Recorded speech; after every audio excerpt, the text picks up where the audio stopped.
Conor McGregor is back and he's still talking. And what's even more amazing is that because Conor McGregor is talking, we are talking. And because Conor McGregor is talking, every single media outlet in the world is talking. This man, and I have to give him the utmost credit for this, even though I hated his stint, his publicity stint, and fake retirement and stringing the media along. I still don't stand by that, and I never will in that case. I have to give him the credit that when this man just opens his mouth, it is the #1 trending MMA, boxing, WWE, does not matter. If it's a combat sport, it's the leading headline. It's amazing. And for a guy who continues to talk against the WWE, my God, he is just making that contract or that appearance that much greater. And if you can't see through that, you're out of your mind. So, Francis, let's get right into it. McGregor, right to John Cena. The face of I would call him the face of WWE right now. He's not, by the way, this one is of the fan favorites. He's not as favorable as I thought he was. John Cena? Yeah. Amongst he the wasn't WWE supposed fans. to be here. I'm telling you right now, I think because he's more mainstream now, I think WWE fans want their athletes to remain within that industry, but now he's on Trainwreck and he's on all these mainstream shows. He's actually really good as the introduction comedian to the SBs. Like, I think that he's doing good for himself. He's following The Rock's route, but there's something about The Rock that you just can't replace The Rock. He's a rock. It's hard to pick up a rock and replace another rock. What a line. So here's McGregor talking about John Cena and giving some respect to Ric Flair. Ooh. You know, Ric Flair is a legend. But as far as talking about gimmicks, this is the real thing over here. I think these WWE guys think they're not right in the head, some of them. I mean, the new age are dweebs. Let's be honest here, they're absolute dweebs. But the old school guys are legends. You know, I mean, Ric Flair was a legend. The McMahons, of course, Dons. But I just said it as I is. The dweebs. I mean, what's the main guy, John Cena? He's walking around. He's 40. Yeah, he's 40 years of age. He's walking around in a luminous orange T-shirt and a headband, talking about nobody can see him. We can see him right there. He's a big fat 40-year-old failed Mr. Olympian motherfucker. Do you know what I mean? They're dweebs, those guys. Gotta give him credit. I mean, it's funny. It is. It's funny. But again, this gets picked up everywhere. Because for one, I think you actually brought up a really good point when last time we talked about McGregor, and that's the fact that he's extremely good, not just at trash talking, but he's almost charismatic in the way he talks trash, right?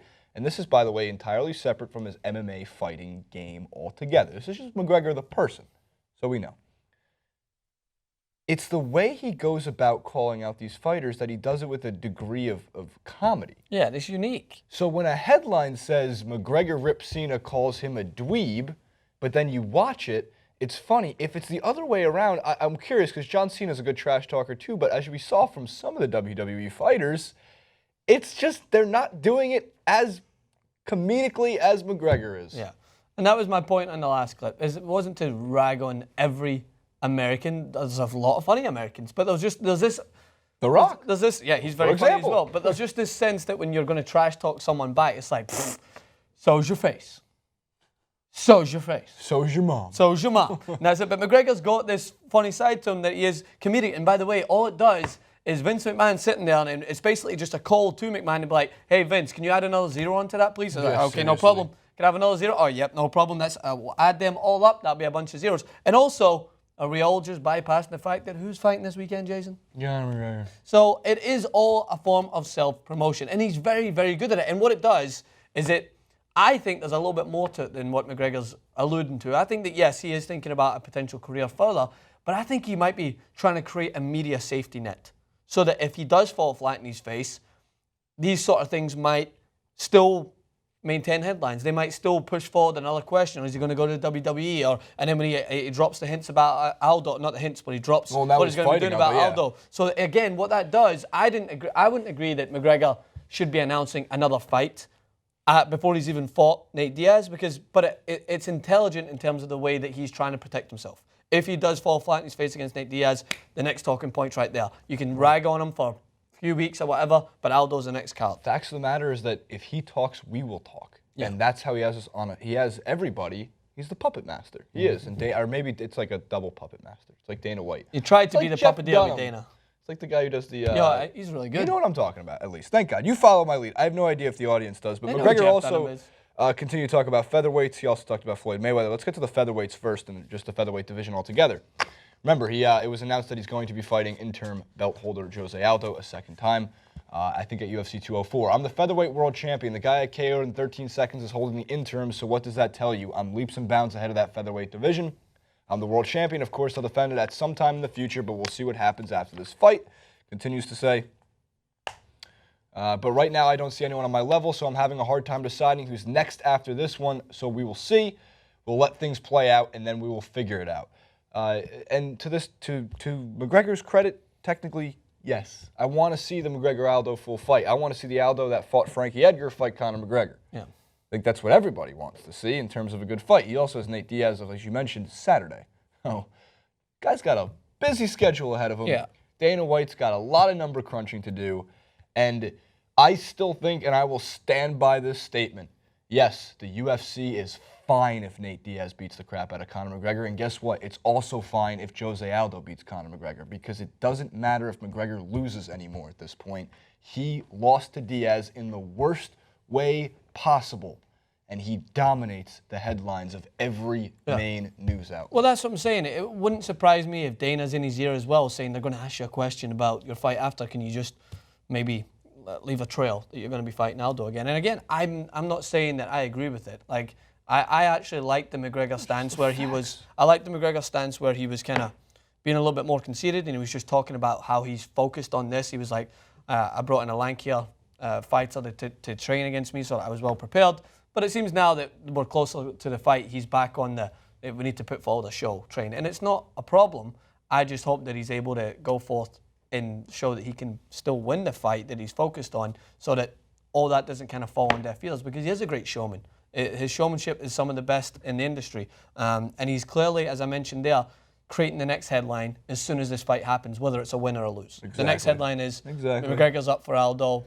Is he trying to bounce back against Aldo, or is he just trying to continue forward and defend his featherweight? So he's intelligent. The guy knows. You should give a marketing class on how to market yourself. Self-promotion in the fight game with Conor McGregor. I would attend. One more, Floyd Mayweather, because why not? Let's talk about we've got him there talking about everyone. Why don't we just get him on Floyd and we'll create another headline? Number 15, his thoughts on Floyd Mayweather. I don't really hold it against him. He said, I wouldn't want to come into my world. How is he going to come into my world? And they're talking about, for context, the fight between McGregor and Mayweather. He's a novice where I come from. He's a phenomenal boxer, a phenomenal athlete, an intelligent businessman. But he's a novice in true fighting. That's just a simple fact. I don't blame him for trying to make this set rules under the boxing rules. And like I said, I have no problem going over there. I would not show up unconfident. I would show up looking to kill that man and take that win down 100%. Why dominate one world when you can dominate two? I think McGregor technically isn't far off on this one. He's a phenomenal boxer, correct. He's a phenomenal athlete, correct. I'm not sure what McGregor means in true fighting, if he is holding his style of MMA, mixed martial arts, higher than that of boxing.